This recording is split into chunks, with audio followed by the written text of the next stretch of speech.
정부가 수도권 거리두기 4단계 시행을 2주 더 연장하기로 했습니다. 밤 10시까지였던 식당과 카페의 운영 시간은 9시까지로 당겼습니다. 사회적 거리두기 4단계 시행 2달째지만 지역 확진자 발생이 좀처럼 줄지 않고 있습니다. 4단계 시행 기간 어떤 변화가 있었는지 우리 지역 확진자 증감 추이를 살펴봤습니다. 스쿨존 운영지역 주변 노상 주차장이 사라지면서 주차장 부족 민원이 늘고 있습니다. 지자체는 스쿨존 구역을 축소하는 방안까지 내놨습니다.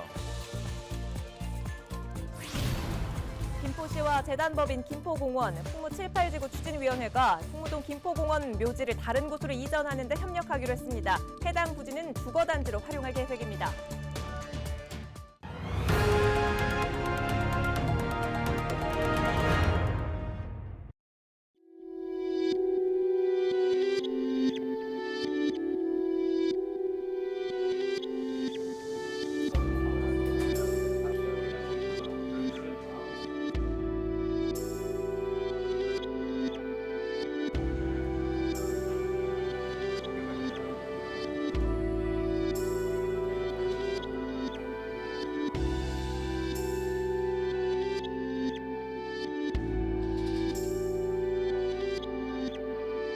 거리두기가 더 연장되었습니다. 항상 마스크를 착용하고 철저한 거리두기를 통해서 우리 전체의 백신 접종 완료율이 올라갈 때까지는 계속 인내가 필요한 상황입니다. 희망과 불안이 교차하고 있습니다만 조금이라도 불안하시다면 바로 인근 선별검사소를 통해서 검사 받으시도록 말씀을 드립니다.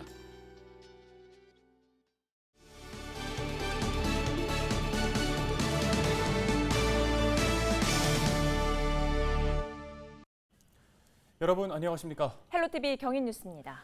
수도권 4단계 거리두기 조치가 2주 더 연장됐지만 강력한 거리두기에도 불구하고 확진자는 쉽게 줄어들지 않고 있습니다. 이렇다 보니 거리두기 자체가 효과가 있느냐는 목소리까지 나오는데요. 거리두기 시행 이후 수도권 확진자 수에 실제로 어떤 변화가 있었는지 짚어봅니다. 이세진 기자입니다. 수도권 4단계 거리두기가 2주 더 연장됐습니다. 짧고 굳게 지나갈 줄 알았던 4단계는 2달 가까이 이어지고 있습니다. 예방접종의 효과로 코로나19의 위험성이 충분히 낮아지기 전까지는 강력한 사회적 거리두기와 방역 수칙을 통해서 감염 확산을 억제하여야만 하는 상황입니다. 강력한 거리두기 조치에도 전국 신규 확진자 수는 여전히 4자릿수. 거리두기 효과는 있는 걸까? 4단계 시행 이후 수도권 확진자 수를 들여다봤습니다. 시행 초반 인천 신규 확진자 수는 40명대에 머물렀습니다. 그러다 7월 말 처음 3자릿수를 넘었습니다. 8월에는 2~3자릿수를 넘나들었습니다. 주말이 낀 주 초반에는 다소 감소하다 후반부로 가면 어김없이 다시 늘었습니다. 이번 4단계 연장 직전에는 최다 기록도 깼습니다. 다만 상승폭이 크게 벌어지지는 않았습니다. 4단계 시행 직전 가파른 상승세를 보였던 경기도. 이후 신규 확진자는 300~400명대를 오갔습니다. 특히 4단계 조치 한 달 만에 가장 많은 확진자가 나왔습니다. 그래도 상승 곡선은 다소 둔화된 모습입니다. 눈에 띄는 감소세는 없었지만 확산세 억제에는 거리두기가 어느 정도 효과가 있었다는 분석이 나옵니다. 네, 일단 많은 국민들께서 참여해 주시고 계시고 그래서 어느 정도 나타나고 있는 걸로 봐야 될 것 같고요. 우리가 어느 정도 사회적 거리두기를 잘 하고 계시지만 워낙 델타 변이 바이러스가 점점 더 차지하는 비율이 증가하고 있고 또 확진자 규모 자체도 너무 많기 때문에 아마도 좀 빨리 우리가 원하는 만큼 확산세를 감소시키기는 좀 어려운 상황이다. 이렇게 봐야 될 것 같고요. 변이 바이러스의 확산 속도와 쉽게 높아지지 않는 백신 접종률은 또 다른 변수. 거리두기 효과가 분명하다고 해도 확실한 감소세로 돌아서기 전까지는 4단계 연장에 대한 피로감까지 지울 수는 없을 것으로 보입니다. 헬로티비 뉴스 이세진입니다. 20일 자정 기준 경기 지역에서 신규 코로나19 확진자가 645명 발생하면서 이틀 연속으로 600명대 확진자가 나왔습니다. 부천과 김포에서도 기존 확진자의 접촉자 등이 잇따라 양성 판정을 받으며 각각 신규 확진자 32명이 발생했습니다. 인천 지역의 신규 확진자는 부평 25명, 계양 8명을 포함해 모두 120명으로 집계됐습니다. 소규모 집단 감염 사례를 살펴보면 지난 17일 첫 확진 2명이 나왔던 계양구 홈스쿨링과 관련해서 확진자 9명이 더 추가됐고 부평 외국인 지인 모임의 누적 확진도 14명까지 불어났습니다. 국내 코로나19 신규 확진자는 역대 세 번째로 많은 2,052명을 기록했습니다.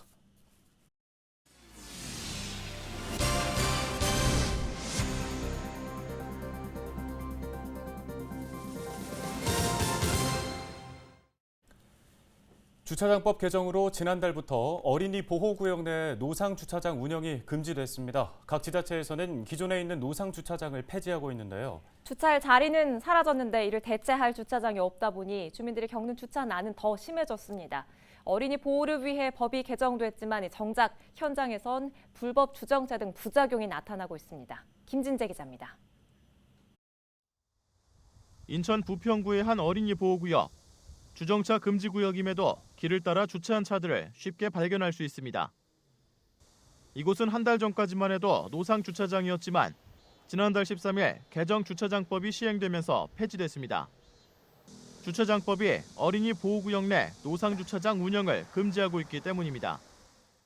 노상 주차장이 폐지되면서 이렇게 주차선도 지워졌지만 주차할 곳을 찾지 못한 차량들은 이렇게 어린이 보호구역에 주차를 하고 있는 실정입니다. 어린이 보호구역에 불법 주정차할 경우 승용차 기준 과태료 12만 원이 부과됩니다. 일반 도로보다 3배 높은 과태료에도 불법 주정차가 이어지는 이유는 고질적인 주차난. 주민들은 대책 없는 노상주차장 폐지에 반발하고 있습니다. 기존에 있던 자리를 그대로 유지해도 사실 차가 주차장이 부족한 상황이 많았는데 이게 없어지면서 차들이 더 될 데가 없는 거죠. 있는 주차 공간마저 다 없애버리고 단속한다. 이것은 정말 형평성이 안 맞는 거죠. 주민 반발이 이어지자 계양구는 노상주차장을 유지하기 위해 어린이 보호구역 축소에 나섰습니다. 등하교 시간대 어린이 보호구역 통행량을 조사해 보행 이용률 10% 미만인 구간을 어린이 보호구역에서 해제하는 방식입니다. 지난달까지 인천 지역에서 운영 중이던 어린이 보호구역 내 노상주차장은 모두 4,305면, 어린이 보호구역 내 노상주차장이 없던 옹진군과 강화군을 제외하고 나머지 8개 지자체 중 현재까지 노상주차장 폐지를 완료한 곳은 3곳에 불과합니다. 부평구와 미추홀구는 주차선 제거 작업을 순차적으로 진행하고 있지만 주차난을 우려한 주민 민원이 잇따르고 있습니다. 결국 근본적인 문제 해결을 위해 필요한 건 주차 공간 확보. 하지만 주택가의 경우 남는 땅이 없다 보니 주차장 부지를 확보하는 것 자체가 어려운 데다 주차장 한 면을 조성하는데 1억 원 가까이 드는 사업비도 걸림돌입니다. 이 때문에 각 지자체에서는 공공기관 부설 주차장과 학교 주차장을 개방하는 등 대책 마련에 나서고 있지만 한계가 있는 상황. 인천시는 원도심 내 노후주택을 매입해 주차장을 조성하는 등 오는 2025년까지 공영주차장 2만 4천 면을 조성할 계획입니다. 특히 경찰청과 협의해 오는 10월까지 일부 도로에 대해 야간 시간대에 한해 주차를 허용하는 방안도 추진 중입니다. 탄력적으로다가 주정차가 야간 시간대에 허용될 수 있는 그 허용구역 지정을 또 추진하고 있습니다. 그리고 한 25년까지 저희가 155개소에 한 2만 4천 면, 지금 뭐 폐지된 지역보다 많습니다. 2만 4천 면 정도를 추가적으로 확대 공급해나가는. 인천시는 오는 10월까지 관내 운영 중인 어린이 보호구역 노상주차장을 모두 폐지할 계획. 당장 주차장 확보가 쉽지 않은 만큼 주민들이 겪는 주차난은 한동안 더 심해질 것으로 보입니다. 헬로티비 뉴스 김진재입니다. 다음 소식입니다. 주민들의 이전 요구가 끊이지 않았던 김포 풍무동 공원묘지가 자리를 옮길 것으로 보입니다. 김포시는 19일 재단법인 김포공원 풍무 7-8지구 추진위원회와 업무 협약을 맺고 풍무동에 남아있는 김포공원 묘지를 이장하는 데에 협력하기로 했습니다. 당초 해당 공원 묘지는 공원 측의 재정난과 해당 구역 규제 때문에 이전이 쉽지 않았지만 최근 두 문제를 해결하면서 이전 방안이 구체화됐습니다. 김포시는 이번 협약에 따라 묘지를 이전한 후에는 해당 부지를 주거단지로 활용할 계획입니다. 인천시 교육청이 20일 4조 6,932억 원 규모의 제2회 추가경정 예산안을 인천시의회에 제출했습니다. 이번 추경안은 지난 1회 추경안보다 3,600억 원이 증액됐는데요. 정부의 추경안 편성에 따라 증액된 보통교부금 3,360억 원이 포함된 금액입니다. 시교육청은 이번 추경안의 46%인 1,664억 원을 교육 회복 사업에 집중 투자해 학생들의 학습, 심리, 사회성 결손 극복을 위한 사업 등을 지원한다는 방침입니다. 이 외에도 그린 스마트 미래학교 구축 사업 예산 459억 원과 학교 교육 여건 개선 사업 예산 731억 원, 지방교육체 상환액 883억 원 등이 이번 추경안에 포함됐습니다. 도성원 교육감은 추경으로 인해 학교 현장의 일상 회복을 넘어 인천 교육의 전반적인 교육의 질이 크게 개선될 것으로 기대한다고 밝혔습니다.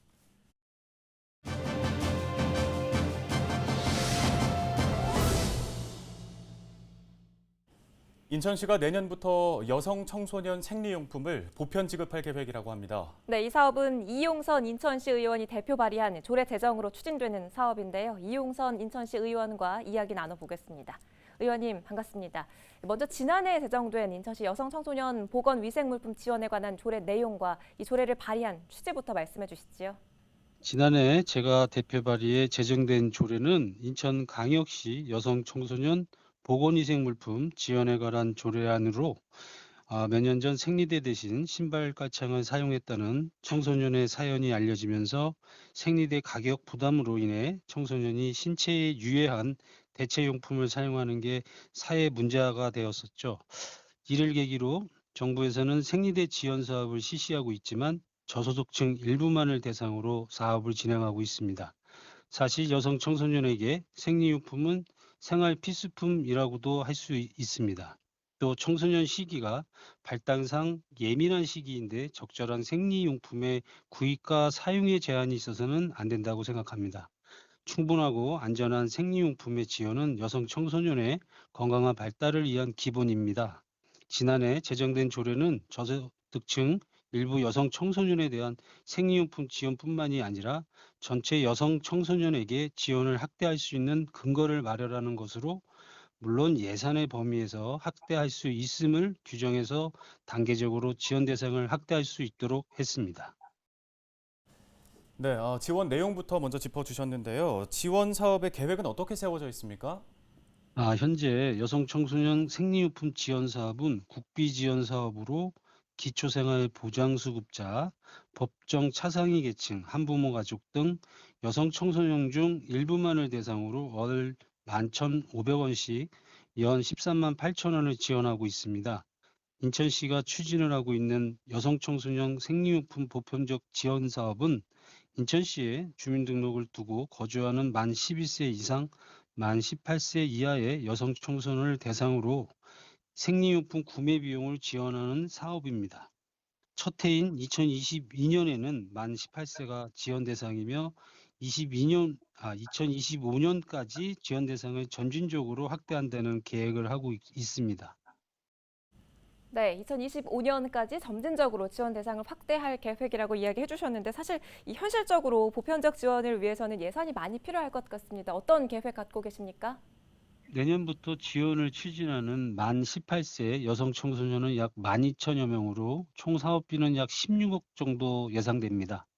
이를 12와 군급비를 5대5로 지원할 경우 12로 약 한 8억 정도 소요되고요. 인천시가 군구와 협의를 이어가고 있는 걸로 알고 있습니다. 인천시의회 문화복지위원회 차원에서도 사업이 추진될 수 있도록 군구의회와 적극적인 협의를 진행하고 있고요. 생리용품은 여성 청소년의 건강한 성장 발달에 필수적인 것으로 경제적 사항에 따라 이용이 제한되지 않도록 보편적 복지로 지원되어야 한다고 봅니다. 이제 시작되는 사업인 만큼 하루빨리 우리 시의 여성 청소년 모두가 건강하게 성장할 수 있도록 지원될 수 있기를 희망합니다. 네, 잘 들었습니다. 말씀해 주신 대로 여성 청소년들에게 필수품이기 때문에 인천시 여성 청소년들에게는 많은 도움이 될 것으로 앞으로 기대가 됩니다. 도움 말씀은 여기까지 듣겠습니다. 인천시의회 이용선 의원이었습니다. 헬로티비 뉴스, 저희가 오늘 준비한 소식은 여기까지입니다. 시청해 주신 여러분 고맙습니다.